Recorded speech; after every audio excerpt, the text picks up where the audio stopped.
Om Swastiastu, Samudang Sarasami, teman-teman semua. Ya. Mungkin beliau akan membahas satu komentar bagaimana caranya mengajarkan aksara Bali kepada pemula atau dasar. Gitu, ya. Nah, Bapak Ibu, teman-teman, beliau langsung promosi mantan ya.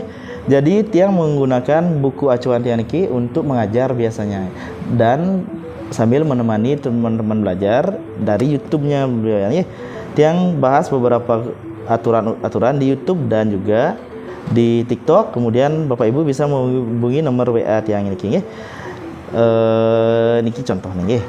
Nah, jadi tiang mulai biasanya mengajar dari dasar demun menggunakan aksara-aksara seperti niki. Dari dasar demun bagaimana penulisan di buku, ini penulisan yang benar, ini penulisan yang keliru, dan lalu nah Bapak Ibu teman-teman juga bisa melihat daftar isi dari buku niki sampai 33 halaman dengan kertas yang tebal niki, tebal niki, jilid spiral, niki kuat niki jilidannya. Dia juga sudah sertakan contoh penulisan di buku, di kertas dan juga di lontar seperti niki. Lalu aturan-aturannya seperti pengangge suaret, pengangge tengenan, ugar-ugar cecak, masih banyak niki Pak Ibu ya. Dia juga berikan langsung mana yang benar, mana yang salah, dan juga menggunakan dua bahasa. Yang gunakan dua bahasa untuk menjelaskan di sini bahasa Bali dan juga bahasa Indonesia. Jadi akan lebih mudah bagi teman-teman kita yang tidak paham dengan bahasa Bali, Sampai dia juga berikan perbandingan niki, seperti niki, penggunaan aksara swala lita.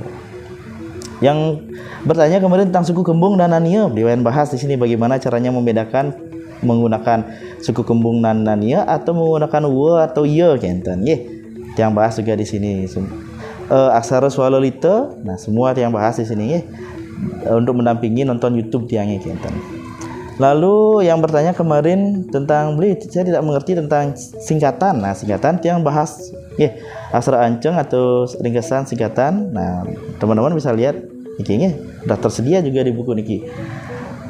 Tengenan menjalan nah niki. Yang biasanya salah dan menimbulkan polemik. Nah, Kruna Dwi Purwo yang bahas juga Kruna Dwi Purwo sekali niki.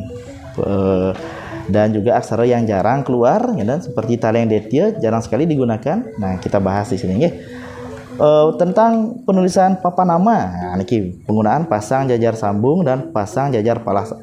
Tapi niko. Nah, teman-teman bisa lihat langsung di buku niki Nah, sekian Bapak Ibu, kalau mau yang jakti niki yang promosi. Bisa dihubungi nomor niki. Ngiring pupudang demun untuk promosi Santi. Om Santi Santi Santi Om.